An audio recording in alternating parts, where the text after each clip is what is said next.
Speaker. Lord Mayor.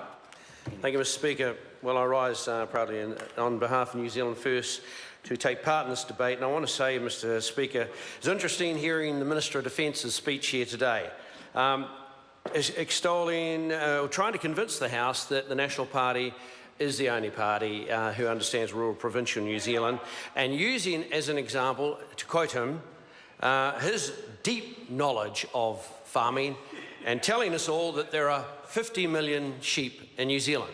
Well, there might be 50 million sheep who follow the National Party around, but let me assure you this, there are only 29 million sheep in New Zealand right now, Mr. Brownlee. So if that's an example of how connected the National Party is today with the rural sector, then it's a fail, big time. So, and I think the other point is that he lamented the fact that he never got a question from me on the Defence White Paper today.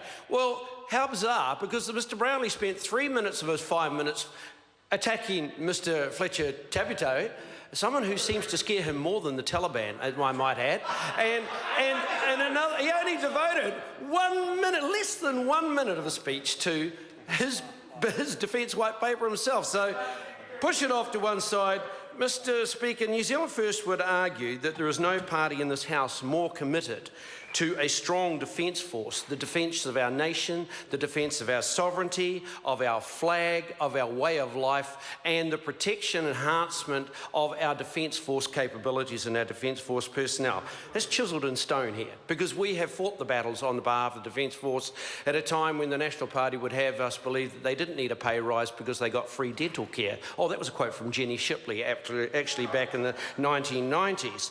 New Zealand First would like to think that on the matter of defence, it is of such importance that we might see some attempt to form a political consensus across the House when producing a white paper, when making policy of this nature, to prevent the debacles and the reversals that we have had to sit here and witness on this House through successive governments, be they National or Labor.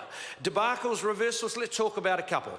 Let's talk about the debacle of the LAV purchase, which New Zealand First tried strenuously to stop the Labor Party doing, but they went on ahead and now we're stuck with what we've got. The NH90 purchase, which has got massive shortfalls with respect to their marinisation. Something that doesn't appear to be getting addressed in the Defence White Paper. It's not rubbish, Mr. Shearer. Read the reports. So we'll move on. Touched a nerve over there. So, and the reversals. So let's talk about the decision to purchase F-16 fighters by a national government, promptly overturned by an incoming Labor government, promises from the National Party, and I can quote Simon Power word for word at a speech at a hall in Bulls, that the National Party would reinstate the air combat capability, mark my words, Simon Power. And backed up by the ACT Party, who said it will happen in a national ACT coalition government. And what did we see? A complete abandonment of that promise by the National Party. And we have, and in this Defence White Paper today, is there any mention of re-establishing the air combat capability? Not a mutter, not a murmur, not a syllable, nothing, yet, zipper, zero. And so what New Zealand First would like to see is some commitment to give stability and security to the Defence Force personnel that the Honourable Mark Mitchell just applauded. And I have to say, Mr. Speaker, if there's one person who does understand Iraq and does understand the issues, it's certainly not Mr. Brownlee, it is certainly Mr. Mitchell. And I applaud that and I thank him for his comments. But we would say to the National Party, we're working on a white paper which we will release in time.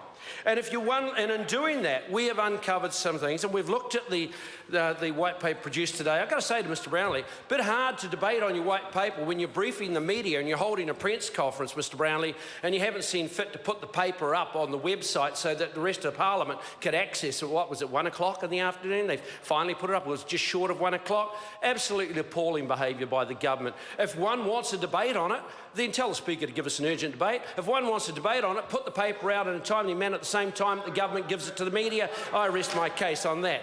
But if one wants to have a look at the very issue that Mr Mitchell raised, the personnel issue, have a look at this diagram here.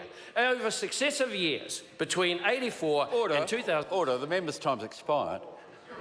Look, Karako. Kia ora e te mara whakawā. Sir, as the final speaker